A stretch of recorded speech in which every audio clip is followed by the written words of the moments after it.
Hello बच्चों, सभी को नमस्कार। माध्यमिक शिक्षा मंडल मध्य प्रदेश भोपाल कक्षा 10वीं का आज हम चैप्टर स्टार्ट करने जा रहे हैं जिसका नाम है व्रत। क्या नाम है बच्चों? व्रत। और इस चैप्टर में हम व्रत पर खींची गई स्पर्श रेखा के बारे में पढ़ेंगे।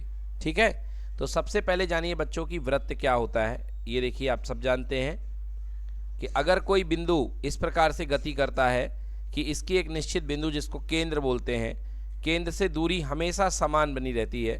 जैसे एक गाय है और उसके गले में आपने एक लोहे की रॉड डाल के पहना दिया उसको और वो चारा चर रही है, तो बेटा जो यहाँ पर बनेगा, जो यहाँ पर डायग्राम बनेगा, जो आपकी ज्यामिति बनेगी, उसको क्या बोलेंगे? व्रत कहेंगे। क्या कहेंगे बच्चों?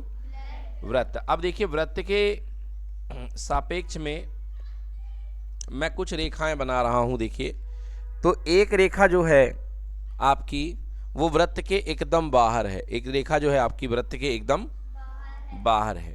ठीक है, दूसरी रेखा बेटा वृत्त के जो है केंद्र से जा रही है या केंद्र से जा रही है। ये देखिए, ये वृत्त के किससे जा रही है?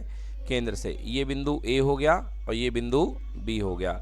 बेटा ए और बी केंद्र से जाने वाली, ये जो ए और बी है ये सबसे बड़ी जीवा है और केंद्र से जाने वाली जीवा को आप क्या कहते हैं? व्यास कहते हैं। क्या कहते हैं? व्यास कहते हैं। केंद्र से जो जाने वाली सबसे बड़ी जीवा होती है उसको क्या कहते हैं?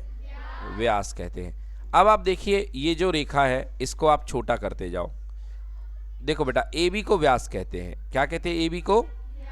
और अगर इस रेखा को देखो, इस रेखा खंड का नाम आपने ले लिया एम और ये ले लिया एन, तो ये वृत्त को कितने बिंदु पर काट रही है? दो बिंदु पर। कितने बिंदु पर? दो बिंदु पर। वृत्त को दो बिंदु पर काटने वाली रेखा को बोलते हैं छेदक रेखा। क्या बोलते हैं बेटा? हाँ, तो वृत्त के दो बिंदु पर काटने वाली रेखा जो कहलाती है, ये कहलाती है छेदक रेखा। ठीक है, अब ये देखो बेटा, ये भी एक छेदक रेखा है, ये भी एक छेदक रेखा है, ये भी एक छेदक रेखा है, ये भी छेदक रेखा, सबकी सब छेदक रेखाएं हैं। बट अगर आप इन छेदक रेखाओं को नीचे करते जाओ तो एक समय आएगा, एक रेखा ऐसी प्राप्त होगी जो दो बिंदु पर टच ना होकर केवल एक बिंदु पर टच करेगी। बोलो, करेगी कि नहीं करेगी? तो एक बिंदु पर टच करने वाली रेखा को बोलते हैं स्पर्श रेखा। क्या बोलते हैं? हाँ, तो एक बिंदु पर जो रेखा टच करती है उसको आप बोलते हैं स्पर्श रेखा। और वो रेखा जिस बिंदु पर टच करती है बेटा, जैसे यहाँ पर वो बिंदु ये है, इस बिंदु को बोलते हैं स्पर्श बिंदु। क्या बोलते हैं? हाँ, तो रेखा जो कहला गई बेटा ये स्पर्श रेखा कहला गई और जो बिंदु कहला गया ये कहला गया स्पर्श बिंदु। क्लियर हुआ कि नहीं हुआ?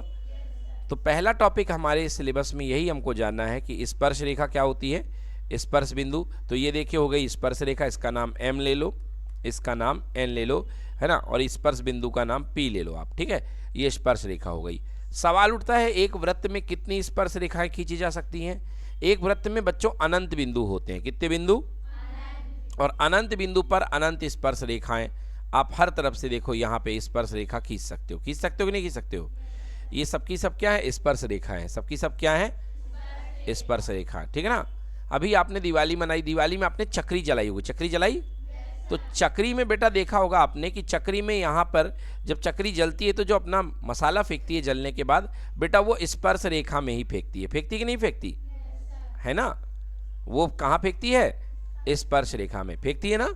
हाँ, यस। जब आप चक्री को हाथ से रोक करके शुरुआत में जलाते हैं एक तरफ से, तो देखा होगा उसका पहला मसाला सीधे ऐसा आता है कि नहीं आता है? और ये स्पर्श रेखा रहती है, तो ये स्पर्श रेखा में ही इसकी दिशा होती है। अब बेटा देखो, केंद्र है ये, केंद्र से अगर आप स्पर्श रेखा को मिलाओ केंद्र से अगर आप स्पर्श रेखा को मिलाओगे तो केंद्र से स्पर्श रेखा को मिलाने वाली दूरी होती है त्रिज्या। क्या होती है? और त्रिज्या हर समय स्पर्श बिंदु पर कितने डिग्री का कोण बनाएगी? 90। हाँ, मतलब त्रिज्या, वृत्त की त्रिज्या और स्पर्श रेखा हमेशा क्या होते हैं? लंबवत होते हैं। क्या होते हैं? लंबवत। तो यहाँ भी लंबवत होंगे। यहाँ एंगल कितना होगा? 90। यहाँ भी कितना होगा? 90। यहाँ भी कितना होगा? 90। इधर भी कितना होगा? 90। एवरीवेयर, हर जगह आपका स्पर्श रेखा जो है बेटा, जो कोण बनाएगी आपकी त्रिज्या के साथ, वो कितने अंश होगा? 90 अंश। समझ में आया? यस, ये हो गया आपका 90 अंश। अब आइए, अब इस पर एक सबसे महत्वपूर्ण प्रमेय है जो आपकी परीक्षा में आती है, उस प्रमेय को हम आपको बताने जा रहे हैं। आइए देखते हैं वो प्रमेय क्या है। प्रमेय है, प्रमेय क्या है बेटा? प्रमेय ये है कि आपके पास में एक, ये देखिए, ये एक वृत्त है। क्या है ये? आपके पास में एक वृत्त है, और वृत्त के बाहरी बिंदु से आप कितनी स्पर्श रेखा खींच सकते? एक वृत्त पे 2। एक स्पर्श रेखा आपने यूं खींची और एक स्पर्श रेखा आपने यूं खींच दी। बोलो ठीक है? तो आप वृत्त के बाहरी बिंदु से 2 स्पर्श रेखाएं खींच सकते हैं। ये बिंदु ए ले लो और ये बिंदु बी ले लो। ले लिया आपने? एक बिंदु ए ले लिया, एक बिंदु आपने बी ले लिया। अब ये बेटा हमको प्रूफ करना है, हमको सिद्ध करना है। प्रमेय क्या होती है कि वृत्त के बाहरी बिंदु से वृत्त पर खींची गई स्पर्श रेखाएं की लंबाइयां बराबर होती हैं। ठीक है ना? तो प्रमेय क्या है? बाहरी बिंदु को बोलते हैं बाह्य बिंदु। क्या बोलते हैं? हाँ, तो बाह्य बिंदु से, बाह्य बिंदु से वृत्त पर खींची गई स्पर्श रेखाएं की लंबाई, स्पर्श रेखाओं की लंबाई क्या होती है? बराबर होती है, समान होती है। क्या होती है? समान होती है या बराबर होती है। समझ में आया कि नहीं आया? तो यहाँ पर चित्र में 2 स्पर्श रेखाएं हैं, एक पीए है और एक पीबी है। तो आपके पास में देखिए क्या होगा? पीए बराबर पीबी। क्या होगा? पीए बराबर पीबी। यस, ये आपको लेकर के अभी आना है, सिद्ध करना है। हाँ हाँ, वही चालू है सर, चालू है सर, आपका वेट ही कर रहे थे। चालू अभी स्टार्ट नहीं हुआ सर। ये किस क्लास के हैं? और कुछ क्लास के भी बुला लीजिए। सर पूरी संख्या बढ़ गई है। हाँ है।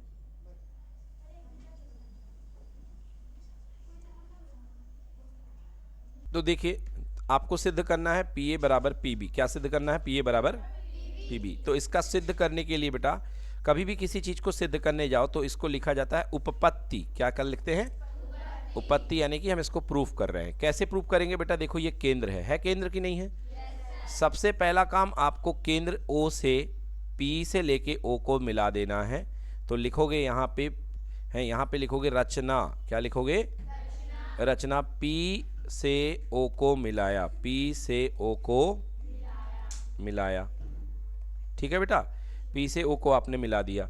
अब देखो ये बेटा OA, ये जो OA है, समझ गए? OA जो होगा वो PA पर लंबवत होगा कि नहीं होगा? क्योंकि OA क्या है? त्रिज्या है। OA क्या है? और त्रिज्या हमेशा क्या होती है? लंबवत होती है। समझ में आया? और एक दूसरी त्रिज्या OB ले लो। ले लिया? तो ये भी क्या होगी? लंबवत। तो लिखेंगे यहां OA। क्या है? OA किस पे लंबवत है? PA पर, है कि नहीं है? OA लंबवत, ये लंबवत का निशान है PA।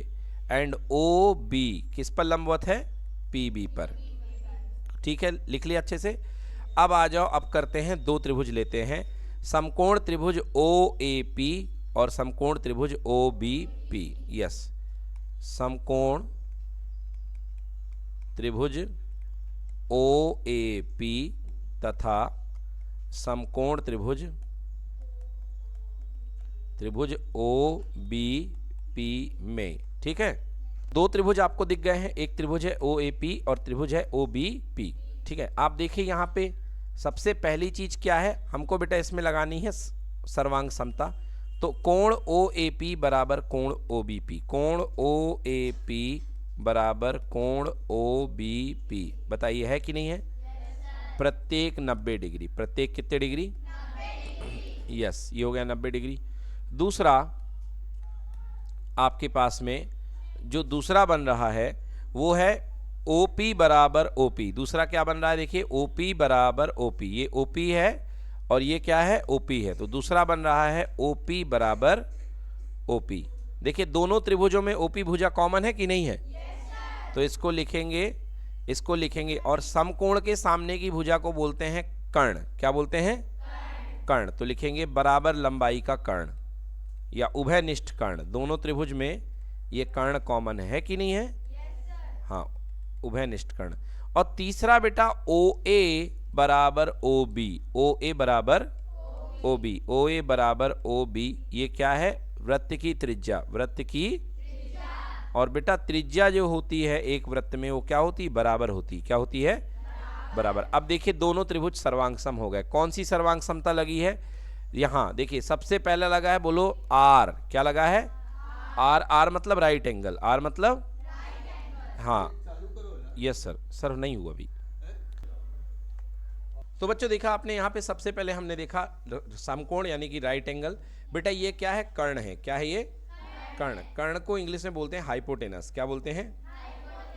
और ये समान भुजा, समान भुजा यानी कि इसको बोलते हैं साइड। आपने इंग्लिश में पढ़ा होगा क्लास 9th में, R H S, R H S, right angle hypotenuse side. So लिखेंगे आर एच एस सर्वांग समता से, आर एच एस सर्वांग समता से दोनों त्रिभुज क्या हो गए? सर्वांगसम हो गए। दोनों त्रिभुज क्या हो गए? सर्वांगसम। कौन सा त्रिभुज? त्रिभुज समकोण त्रिभुज ओ ए पी सर्वांगसम होगा समकोण त्रिभुज ओ बी पी। और आपको पता है कि सर्वांगसम त्रिभुज के सभी संगत हिस्से बराबर होते हैं। मतलब यहाँ पे ए पी है और यहाँ पे क्या है? B P. ए पी बराबर बी पी, यही आपको प्रूव करना था। अतः ए पी बराबर बी पी। तो लिखेंगे तो सी पी सी टी से, सी पी सी टी से, सी पी सी टी से ए पी बराबर क्या होगा? B P. यही सिद्ध करना था, क्योंकि भैया दो त्रिभुज आपके सर्वांगसम साबित हो चुके हैं। अब जब दो त्रिभुज सर्वांगसम साबित हो चुके हैं तो सीपीसीटी का मतलब क्या होता है? सर्वांगसम त्रिभुज के संगत भाग, सर्वांगसम त्रिभुज के संगत अब भाग आपस में क्या होते हैं? बराबर होते हैं। क्या होते हैं? तो इस वाले का अगर एक भाग एपी है तो इस वाले का दूसरा भाग क्या है? बीपी है, और दोनों त्रिभुज बराबर हो जाएंगे। ठीक है, कोई समस्या? बच्चों यहाँ पर ये सिद्ध हो जाता है। एक छोटी सी बात और नोट कर लो बच्चों इसमें, क्योंकि दोनों त्रिभुज सर्वांगसम हो चुके हैं तो ये वाला हिस्सा ये वाले हिस्सा के बराबर तो होगा ही। बेटा अगर ये वाला कोण x है तो ये वाला कोण भी क्या होगा? x, क्योंकि दोनों त्रिभुज सर्वांगसम है। क्लियर कि नॉट क्लियर? और सर्वांगसम त्रिभुज के सभी संगत भाग बराबर होते हैं, तो ये कोण इस कोण के भी बराबर होगा। एक और कोण देख लो यहाँ बन रहा है, अगर ये वाला कोण बेटा y है तो ये वाला कोण भी क्या होगा? y होगा। आ गया समझ में? नोट कर लें।